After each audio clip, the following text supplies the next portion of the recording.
Welcome to the Gyms Podcast. I'm your host, Joel Kleber, and this podcast is designed to share stories of our franchisees, franchisors, Jim himself, and other members of the Gyms family that we think you might find interesting. If you are researching our brand, we've got a previous back catalogue. There's so many great episodes that you can find online.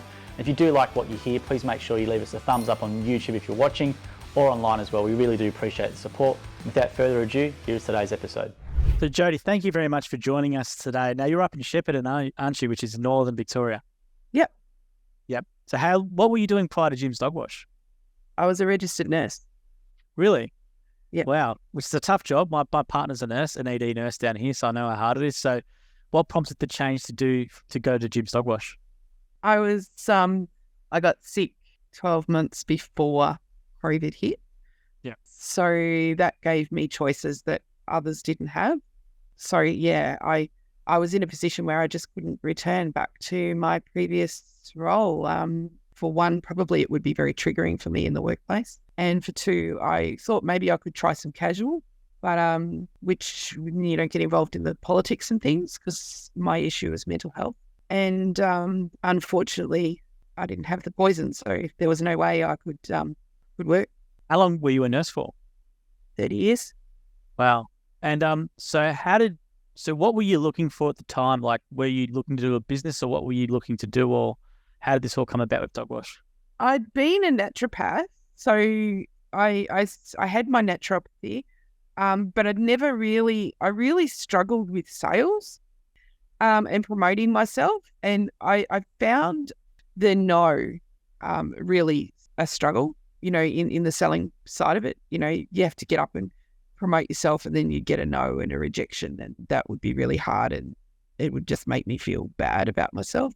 And then this, I sort of thought, oh, my husband really pushed me and said, you could give this a go. And I've always, when I left school, I wanted to be a vet, and I couldn't be a vet because in our day at school, we didn't get pathways like you have these days. So I just went straight into nursing, and I'd always been around animals. And then, I saw this and I thought, oh, maybe. So I did a trial day and I really enjoyed it. And I still waited for a while, and then I kept getting emails, and I said to hubby one day, I really think maybe that's what I'm meant to do. And and I haven't looked back since. It's been the best, and it's been the best for my mental health. Yeah, I hear that quite a lot from Jim's Dog Wash franchisees. You're working with dogs all the time, so how can you not be in a good mental state when you get to work with dogs all day? Yeah, it's been amazing. And you've got a fantastic star rating as well. You haven't had one complaint since you started. You've got 131 reviews at an average of perfect 5-star, which is an amazing achievement in your first year of business, because that's generally the toughest. So how have you been able to maintain such a good customer service standard, and what to you is good customer service? I think good customer service is actually asking the client what they actually want, first of all, and not just doing what you want, but doing what they actually want. Because of what they want, what you might be two different things. But I actually think my history as a nurse actually sets me up very well for customer service, because that's what we do as nurses. We listen to people, and you do, you listen, you take on cues. So I think I was set up really well for customer service in that way. Yeah. That's a great point. Yeah, I've interviewed some nurses from other divisions as well, not just dog wash and cleaning and stuff. And I think they do all extremely well because of that. You're really good with people. You have to be from what you were doing. And so how was the training then, going from one profession to the other? How did you find the training, and was it daunting to start, or how was that whole process? I loved the going down to gyms and doing the training down there, and probably because that lecture theatre environment and all that sort of stuff was very familiar to me from a university environment. So that was good, and I enjoyed that. And then the hands-on, that was great, because you're learning from someone else who's actually doing it. It's on the job. You learn, and that comes back to what I'd done in my previous career is, you see one, do one sort of mentality or training model, and it just works really well. It's like if you make mistakes, you can learn from it there and then try again and perfect it the next time. So yeah, I did face a little bit of, and I still face a little bit of being picked on locally by other groomers. I just don't worry about them anymore. It's been a bit hard initially because of social media, but you just have to be strong and not worry about it. Now, what do you mean by that? Sorry, by being picked on? Some people don't like, I think, the fact that we're around and that we haven't got years and years experience behind us. Yep. Yeah. Yep. They get But that the fact arrogance is, about it. Yeah. yeah, everybody has to start somewhere, and there's not enough groomers. And, you know, the dogs that I was seeing in my first 3 to 4 months, that was the hardest. That was really, really hard. They were really overgrown. Because no one does big dogs in our area. And I really enjoy doing big dogs. So I was getting all these dogs that were, you know, ungroomed. They hadn't been shaved for ages or really matted. And yeah, and then you get picked on. So, because you put up your pictures, and I didn't think, oh, maybe I shouldn't put up that picture. I was just proud of what I'd done. Yeah. But I'm glad you said this though, Jody, because this is a great point which you mentioned. I haven't spoken about this to anyone before, and I agree with you. Unfortunately, with gyms, sometimes people don't like us being in the area, and they might have that same sort of. It's sort of funny how they maybe thumb their nose up at gyms as that person not being as experienced or anything like that, which we know in gyms there's multiple people with many years of experience doing different things from different backgrounds, you know, and they always have this like I don't know if it's jealousy in a way, but they're intimidated, or I think they're generally scared when they see a gym's franchisee in the area, and they have to resort to those sorts of things, unfortunately, sometimes. Yeah. But I found I've attracted a beautiful following of clients that are just like me. Yeah. Just absolutely lovely. And there was a Facebook post the other day of someone wanting to know what gyms was actually like in the area. Does anyone know what gyms is like? Have they used them, or can they give us advice? And someone one of my clients sent it to me because they'd asked for my phone number, and my leads are turned off at the moment. And she said, can I give out your number? Because I know that you've had a little bit of trouble in the past. And I said, oh yeah, give it out. Sorry, mate.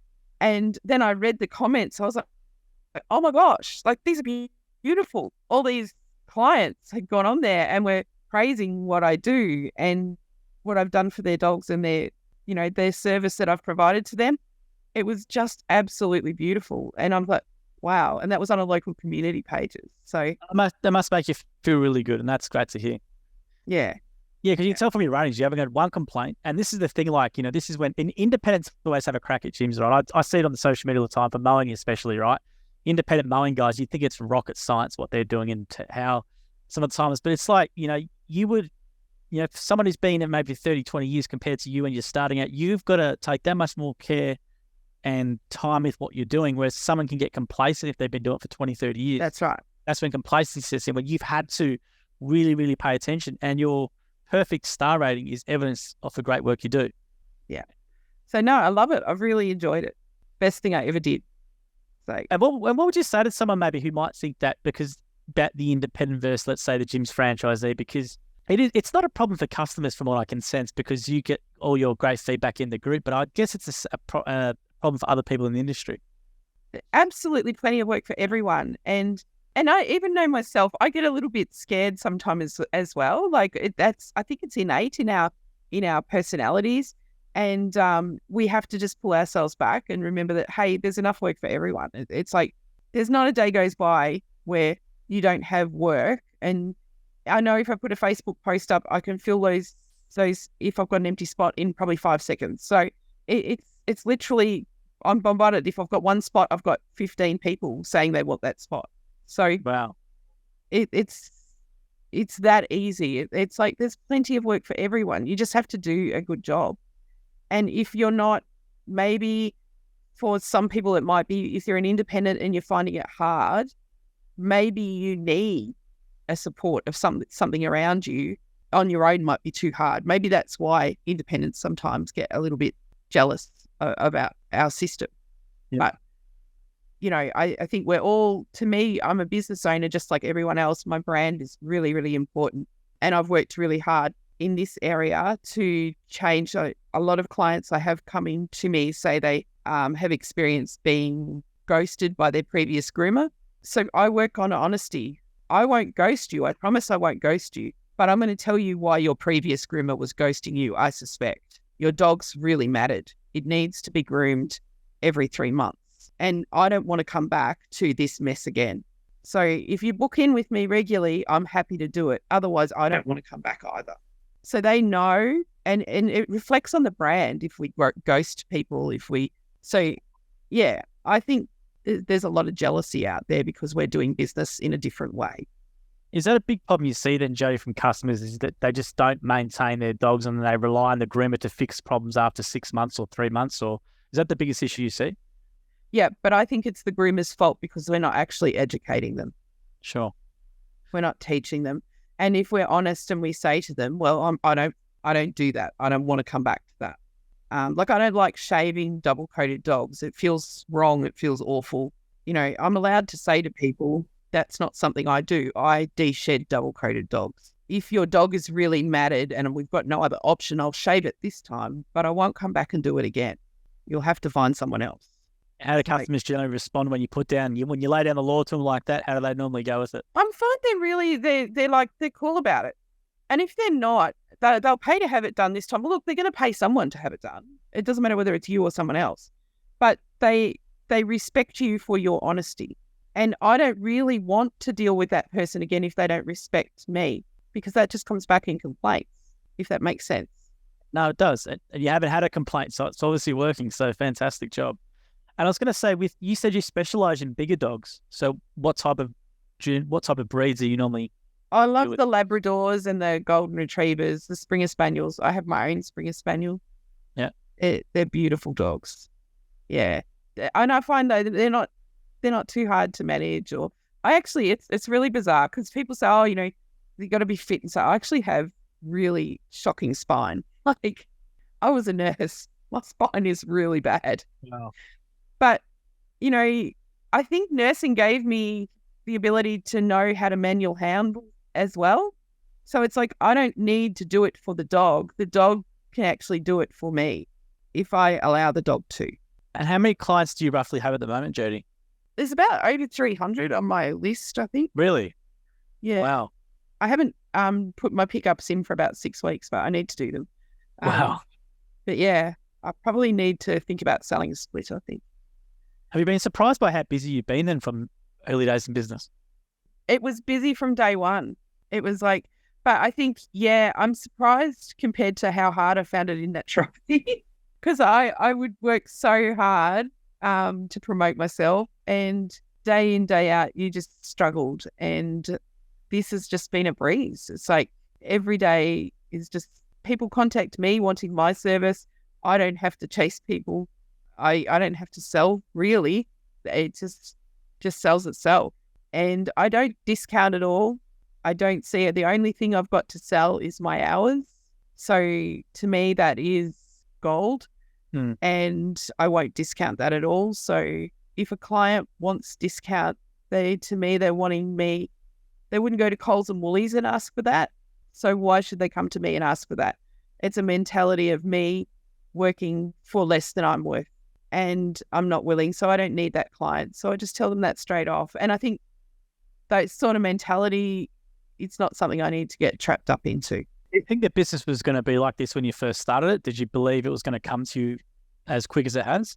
No. I don't think. I was so depressed and anxious. I have complex post-traumatic stress disorder. So I don't, it was really hard. My husband will tell you, I didn't really leave the house for 4 years. I was... Really? Yeah, I was very sad. And now I go out and I'm doing things and I'm functional and I was actually on work cover. I had gone through the process of I'd gone to the tribunal and I didn't have a capacity to work. Yep. But I knew inside me I did have a capacity to work. It just wasn't as a nurse in the system. With KPIs and things like that around me. Yep. I knew if I could work for myself in my own pace, I would be okay. And it's proved right. It's incredible. Yeah. And how do you find managing the business day to day? How's that been for you? Yeah, I struggle with the admin. A lot of people do. Nothing wrong with that. But that's okay. I do that. There's not a lot of it, to be honest. So we are really lucky. The FPOS machine just does all of that. I have my bookkeeper, my account. So all of that goes to them. And I've just been doing my best now and sending that all through to them over the weekend. So it's not too bad, apart from putting in our pickups, which I just need to sit down one evening once a month or every 6 weeks, and I just put all those in. Only takes a couple of hours. And what did your husband think about the whole thing as well? He loves it. He's got his own cleaning business. He does oven cleaning and window cleaning. And we'd had a franchise in the past and been treated very poorly in his bond cleaning one. And he'd said to me, if we do anything, do Jim's, because we'd learnt a lot from the previous franchise that we'd had. And we knew that Jim was genuine, and he'd read all his books and everything. And now he would like his own Jim's franchise. Hopefully he does it. Does he want to do Jim's cleaning, does he, or which one? No, because he doesn't like doing, he only does end of lease cleans. Yeah. And ovens and windows, and he does handyman work. Okay. So I don't really know what he might end up doing, but his business is really... Handyman. Yeah. His business is really successful. I'm not really sure why you needed Jim. I think he just likes being to be a part of something. Oh, that's great. Well, that's a big part of it. You know, you're part of the community. But I love hearing that how he's not. It's annoying because we sometimes get people who've been in previous franchise systems come to us and they go, "Geez, the difference is and we really hate hearing that." But it's quite good credit to the brand to hear that from your husband about Jim's, even though he had a bad experience with another franchise before. He knew about Jim's in the other way, which I think is fantastic to hear. Yeah. Yeah. So what's your, it's an amazing change. You've gone from, maybe not being, as engaged as possible to where you are now. It's been a fantastic, not even a year for you. So it's been an amazing change for you mentally as well. Yeah, it has. It's it has been life-changing. I've worked really, really hard on myself, and it's worth it. I wouldn't want to go back where I was. And I'm nearly medication-free, which is pretty fantastic. Yeah. Yeah, so it's incredible, really. Yeah. And just, I remember hearing a story of Jim during training saying about some mental health things that had happened in the past and how important it was for franchisees, some negative mental health things. And, I'd just like Jim to know that this business really does help some of us that have mental health problems. Amazing. So, it's changed my life. And Annie, hubby and I were saying yesterday, as we feel now we're in a position, both of us with our businesses, where we actually, have some freedom now financially as well. We feel safe. That's good. Where we didn't feel that before. Yeah, well, financially, you have to say how much you're making, but you're happy with what you're making financially at the moment? Yeah. Very, I draw it's a modest wage, but a comfortable wage that keeps the household going. And I've just bought myself a brand new car to tow my trailer, and I had it sign written with had a wrap. Dog wash. Yeah. With dog wash all over it. A nice ute. It looks amazing. Yeah. And I could never have done that before. I'm just so proud. Yeah. And how'd you go of towing the trailer? Because towing the trailer can be quite intimidating for some people early days. So is it just a matter of practice, or how'd you go off that? It's practice. I've jackknifed because I had a little Mazda Tribute and I jackknifed it so many times I had to get a new bumper bar. Oh, no. So I've decided to keep the Mazda Tribute as a backup for when the other car is off having servicing or whatever, or if something ever happens, I've got another car that I can just straight away, I don't have to have any downtime. But yeah, the towing, I towed horse floats and things though as a teenager, so early 20s. So, and grew up on a farm driving tractors and things. So for me, I suppose it wasn't as big. It was old skills that I just had to relearn as such.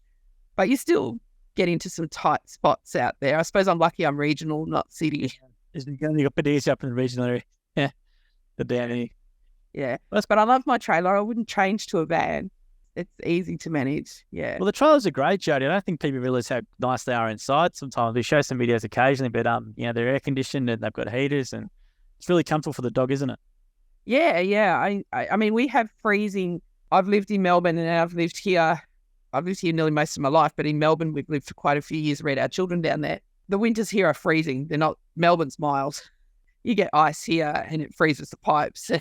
And I wake up in the morning and go outside and it's like, oh man, how am I going to handle this? But I've actually done really, really well. Close those doors, turn the heater on, and you don't notice it. You're absolutely fine in there. And the air conditioning works really well with the door closed as well for our hot summers. us, Jody, as well. How's your support been? Like, what type of support has there been on offer from who's your support from head office? Is it one of our team in here, Jade, or Yeah, I have Kirsten ring me every week. Yeah. Good. And without a doubt, she rings every week, checks on me and has a chat. Good. Yeah, which is really good. And like last week, I'd actually crashed my brake. Oh, wow. No. And I was sitting in the car park feeling very upset. It was only a week and a half old. And I'd done it at the service station on a bar that you can't see because I was being a four-wheel drive ute that's up higher. And the bar, they'd asked me to pull in because we have the diesels over the other side. It's a very unusual service station where they still do driveway service. And they told me to pull in there, but they didn't tell me where the bar was. And I just kept edging up because I didn't want to block off the service station with my trailer. And I hit it and I was devastated. And she rang and, how are you? And I'm like, I'm really sad. And then she cheered me up and told me some experiences that she'd had, and, and it's probably just what you need. Like I needed that just to push me through when I was feeling really, it's not the end of the world. And that, I can be fixed. It's a work vehicle. It's not a Mercedes or a Jaguar or something like that. Like it's a tool of trade. So it's going to get things happen to it. It's just how it is. I'll make you feel better with this, Jody. There's a franchisor in the gym's mowing division, and I think it was his second or third day when he was driving, and he was on the highway, and he went to turn, and the whole trailer flipped on the right and flipped on the road. But the worst thing about it was that there was a dash cam driver behind it, and it ended up on that dash cam drivers Australia YouTube. So it sort of went viral, that sort of thing happening, right? He was good about it at the end, but it's quite a common thing where this sort of stuff happens. So don't feel bad. Well, I wonder if anyone, because I actually have accidentally driven twice with my back doors open. Yes, that's no one's take that on. No, it's the common one as well. Yes, long as something doesn't go falling out. But yes, I never lost a thing each time, and I drove quite a long way with it until I looked in the rear vision mirror. It's like, hang on a minute, the doors are open. Yeah, that's quite. I'm sure there's a lot of people that do that within gyms. It's quite common. But I was going to say as well, what would your advice then maybe for someone be because the mental aspect you've hit on, which is fantastic, so who might be in a bit of a rut, maybe mentally doesn't feel that way. Like what would you, because you look for something else, and you went to show something that you had an interest in or you've got a passion about, which is animals. So what would you maybe tell someone who might have been in your position? That there's always hope. Don't ever give up hope. Unfortunately, COVID hit, which made things a lot worse in many ways and prolonged the experience or my illness because that had other, the whole economy shut down and had a lot of other issues. And we were actually in the Melbourne lockdown, so we weren't regional then. There's always hope. Don't ever give up hope. I think I just had this, I've got an amazing spirit, just never give up. That's a great point to end it on, Jody. Thank you very much for your time today. And present you this silver membership, which is basically 2 free nights at any Accor hotel for you and your husband to have a couple of nights away. And there's a bunch of discounts as well for drinks and food and dinner and all that sort of stuff. So we'll get that to you.